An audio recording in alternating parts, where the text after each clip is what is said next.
Muy bien, gusto de saludarlos nuevamente. En esta oportunidad queremos referirnos, ¿cierto?, a tres textos de lo que es el curso, o que están, ¿verdad?, relacionados con el curso de Educación para la Diversidad. Y los tres textos, ¿cierto?, los tres documentos, los voy a mencionar a continuación y luego haré, ¿cierto?, un abordaje general a los tres textos, es decir, relacionados o interrelacionados uno con otro. Los textos son los siguientes: Tutoría entre iguales, antecedentes históricos y principios psicopedagógicos, ¿cierto? El segundo texto es Aprendizaje entre iguales y aprendizaje cooperativo, principios psicopedagógicos y métodos de enseñanza. Y el tercer texto es Percepción sistémica de la innovación educativa, reflexiones desde el nuevo paradigma científico. Estos tres textos son producción, son insumos, digamos, que pertenecen al doctor Giovanni Sánchez, quien además es el profesor encargado también de este curso, como lo mencioné, Educación para la Diversidad. Bien, vamos a hacer algunas reflexiones, algunos análisis, algunas aproximaciones, ¿cierto?, a los textos que he mencionado. Bien, bueno, aquí hay un aspecto, podríamos mencionar, importante, ¿cierto?, que el profesor Giovanni Sánchez hace una revisión del estado de la cuestión, ¿cierto?, del material, ¿verdad?, lo que está visto o expresado más bien, ¿cierto?, en sus producciones. Hay una revisión del estado de la cuestión, de los trabajos, ¿cierto?, de la producción científica que existe sobre estos temas. Y eso me parece muy importante porque precisamente nos permite aproximarnos a contenidos de actualidad en relación a estas temáticas tan necesarias para ser comprendidas por un lado y luego para ser aplicadas más tarde, ¿cierto?, en el plano de la educación. Entonces, al revisar, ¿cierto?, el estado de la cuestión, se plantea la dimensión y génesis esencialmente social de este aprendizaje, del aprendizaje entre iguales, ¿ya? Y aquí hay una relación con lo que he mencionado, ¿cierto?, en relación a los documentos del curso Desarrollo Humano y Teorías del Aprendizaje. Que está, o sea, a ver, aquí hay un planteamiento de confluencia de saberes que en algún momento se mencionó, ¿cierto?, entre el desarrollo humano, como lo mencioné, ¿cierto?, y teorías del aprendizaje, con el curso de Educación para la Diversidad. Entonces aquí llegamos nuevamente a una génesis, a una realidad, a un origen de carácter social entre el aprendizaje entre iguales. Hay una pregunta que quisiera mencionar para problematizar sobre esto. La pregunta la planteo de la siguiente manera: ¿se facilita el aprendizaje de los y las estudiantes desarrollando y además produciendo, ¿cierto?, o producido, desarrollado y producido desde una experiencia socializante? Bueno, ese es el problema. A nosotros nos parece, ¿cierto?, y por los documentos que tenemos, por las investigaciones realizadas, sí, que efectivamente el aprendizaje, ¿cierto?, se facilita cuando se desarrolla y se produce a partir de una experiencia socializante. Entonces, esto supone, ¿verdad?, digamos así, horizontalizar el proceso educativo, acabar con las jerarquías educativas, ¿verdad?, donde los aprendientes, las aprendientes, ¿cierto?, que en este caso siempre decimos, bueno, son los alumnos, las alumnas, los y las estudiantes, pero en este caso me parece que los y las aprendientes, evidentemente, claro, son también los y las estudiantes, pero al mismo tiempo, ¿quién puede ser considerado como maestro o maestra, el profesor o la profesora, también puede transformarse en un aprendiente en un aprendiente. Y al mismo tiempo, los y las estudiantes pueden también transformarse en maestros y maestras. Esto habla de la naturaleza esencialmente social del acto educativo, ¿cierto? Entre iguales, del aprendizaje entre iguales o de la tutoría entre iguales. Me parece que no solamente lo podemos limitar a la dimensión de los y las estudiantes, de los y las aprendientes, sino de todos y todas quienes están integrados, ¿cierto? O integradas dentro del contexto del aula. Entonces, en este sentido, ¿cierto? El aula es un espacio muy propicio y adecuado para promover el aprendizaje entre iguales y el aprendizaje, y aquí agregamos algo que ya habíamos mencionado en el video, ¿cierto? En otro video, donde nos referíamos a desarrollo humano y teorías del aprendizaje. Hablamos entonces del aprendizaje entre iguales y por tanto del aprendizaje cooperativo. Eso es bien importante porque el aprendizaje cooperativo supone, ¿cierto?, un elemento desjerarquizado, un elemento de igualdad. Y eso me parece que va a ser fundamental tanto en la relación de estudiantes con estudiantes y en la relación de profesor-profesora con los y las estudiantes. Es una cuestión, ¿cierto?, me parece recíproca, porque todos y todas, ¿cierto?, tenemos algo que aportar. Bien, voy a mencionar ahora lo siguiente, ¿cierto? A ver, se debe enfatizar la naturaleza sociocultural del ser humano, ¿cierto? Que lo hemos mencionado en otro video, que se ajusta existencialmente a las aspiraciones de los y las estudiantes. O sea, es reconocer, ¿cierto?, la complejidad de lo que supone la humanidad. Entonces, esta aproximación, este aprendizaje entre iguales, ¿verdad?, esta tutoría entre iguales, va a suponer esta realidad socializante, esencial, ¿cierto?, inherente, propia, intrínseca del ser humano. ¿Ya? Y más adelante vamos a agregar algo que se viene a complementar y que ya lo había anunciado, ¿cierto?, en las lecturas, que tiene que ver con la percepción sistémica o con el abordaje sistémico, pero de eso vamos a hablar un poquito más adelante. Bien, entonces, desde este punto de vista, debemos colocar al estudiantado, ¿cierto?, en el centro, considerando su naturaleza social y también su naturaleza psicológica, que precisamente responde a esta realidad. Como también algunos autores han mencionado, ¿cierto?, el hecho de que esta capacidad de convivir, ¿cierto?, es algo, no es una realidad, ¿cierto?, no es una práctica opcional, sino que los seres humanos, por así decirlo, ¿cierto?, sí o sí estamos destinados a convivir. Entonces, dentro de este contexto de convivencia, es donde precisamente estos enfoques buscan que se produzca y que se realice el acto educativo. Entonces, esto va a permitir, ¿cierto?, un redescubrimiento, por un lado del estudiantado y por otro lado de los docentes. ¿Y por qué digo un redescubrimiento? Porque la educación, ¿cierto?, los enfoques tradicionales, más bien son enfoques que han venido privilegiando, ¿cierto?, la competitividad, el individualismo, ¿cierto?, el egoísmo, por mencionarlo también, y toda esta suerte de aislamiento de los y las estudiantes, donde cada uno y cada una, de forma individual y para nada cooperativa, ¿cierto?, busca competir sobre el resto.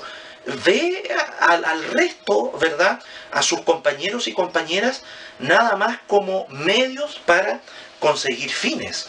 Obviamente que esta educación no permite o no fomenta un desarrollo integral, por un lado, y es un enfoque educativo que más bien, en lugar de humanizar, ¿cierto?, lo que hace es deshumanizarnos.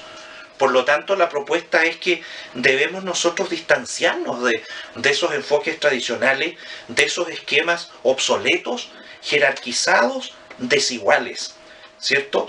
Entonces, que como lo mencionaba, han respaldado, ¿verdad?, el individualismo competitivo, ¿cierto?, lo asocial, ¿verdad?, el hecho de aislarse, y también, por supuesto, y esto es muy importante a mi juicio, el hecho de poder producir cultura, ¿cierto? Porque, como ya lo hemos mencionado, la cultura se produce en un contexto de comunidad.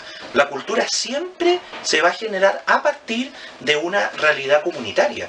Y eso es tremendamente importante. Entonces, si nosotros privilegiamos en el aula el individualismo, la competitividad, la jerarquización, ¿cierto?, no vamos a estar generando espacios de producción cultural, asunto que es gravitante y fundamental, ¿cierto?, en los procesos educativos. Entonces no debemos olvidarnos, ¿verdad?, esto es un principio, que la cultura siempre va a surgir de contextos comunitarios y no de contextos individualizados. Bien, en el contexto entonces, o en lo que se trata de aprendizaje cooperativo, ¿verdad?, nos ubicamos, como para reforzar, nos ubicamos en un lugar desjerarquizado, ¿cierto?, en un lugar horizontalizado, y esto nos va a permitir una participación socializante entre los y las estudiantes, que son aprendientes y maestros, ocurriendo lo mismo con los y las docentes. Maestros, maestras, pero al mismo tiempo aprendientes. Entonces, desde esa realidad comunitaria, esencialmente cultural, en las aulas, donde alumnos, estudiantes, ¿verdad?, maestros, maestras, profesores y profesoras, van a vivir y van a convivir juntos y juntas, generando conocimientos a partir de ese contexto, de esa realidad cultural. Entonces, desde este punto de vista, el conocimiento siempre se va a construir unido al grupo, en equipo, ¿cierto? Se trata de una construcción integrada en un contexto o plano de equidad e igualdad. Esto me parece que es tremendamente importante. Y quisiera hacer una observación. Muchas veces se ha planteado, ¿cierto?, en educación, y se dice que existen muchas propuestas educativas que son idealistas, que son utópicas, si ustedes quieren, entendiendo la palabra utopía no de una manera tan correctamente interpretada, como realidades, ¿cierto?, inalcanzables. Y me parece que estas propuestas que estamos considerando no son idealistas, sino más bien son aterrizadas. Y son propuestas que, a mi juicio, sí pueden ser aplicadas al interior del aula. Así que estamos hablando de cosas que no escapan, ¿cierto?, de nuestras realidades, y que más bien responden a nuestras realidades, a nuestras aulas latinoamericanas, ¿cierto?, donde existe mucha diversidad cultural, social, económica, política, religiosa, sexual, que más bien que eso suponga obstáculos, más bien lo que nos plantea, ¿cierto?, son desafíos que sin duda como docentes, ¿cierto?, debemos saber enfrentarlos. Yo les había anunciado al principio, ¿cierto?, de esta exposición sobre el trabajo del profesor Giovanni Sánchez, Percepción sistémica de la innovación educativa, reflexiones desde el nuevo paradigma científico. Bueno, este nuevo paradigma científico viene a plantearnos algo bien interesante, desde ciertos aportes biológicos, desde las ciencias biológicas, desde la física, ¿cierto?, desde las ciencias físicas, y desde otras ciencias que nosotros podríamos, no sé, si ustedes quieren, ciencias puras o ese tipo de cosas, pero también a partir desde las ciencias sociales. Y esto es tremendamente importante porque la percepción sistémica nos habla de una totalidad, de una totalidad, digamos, viviente, interconectada, ¿cierto?, de forma simbiótica. Y esto es tremendamente importante porque estamos frente a un suceso, a un fenómeno, ¿verdad?, que nos permite entender que todas las criaturas que habitamos el planeta, que habitamos el cosmos, que habitamos el universo, si ustedes quieren, estamos íntimamente relacionadas de forma simbiótica y por lo tanto interafectadas e interdependientes. Es decir, todo lo que nosotros hagamos, todo lo que las acciones, todas nuestras producciones nos van a afectar mutuamente. Y este orden, a mi juicio, ¿cierto?, y como lo plantea la teoría también, se da en una dimensión macro, ¿cierto?, en una dimensión macro, en una dimensión meso, es decir, la mitad, y una dimensión micro, ¿ya?, de lo más pequeño, o si ustedes quieren, micro, meso y macro.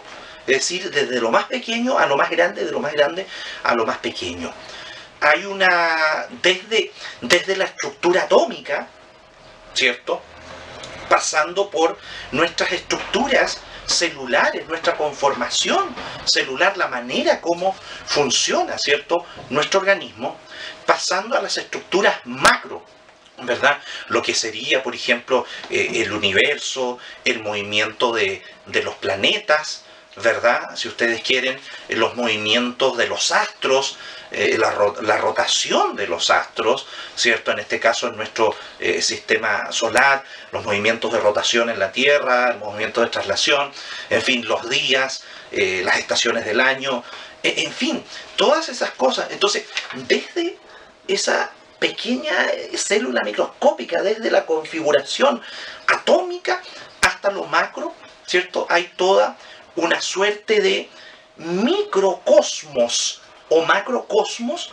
¿cierto?, que nos hemos dado cuenta que funcionan de forma sincronizada y de formas similares, prácticamente idénticas.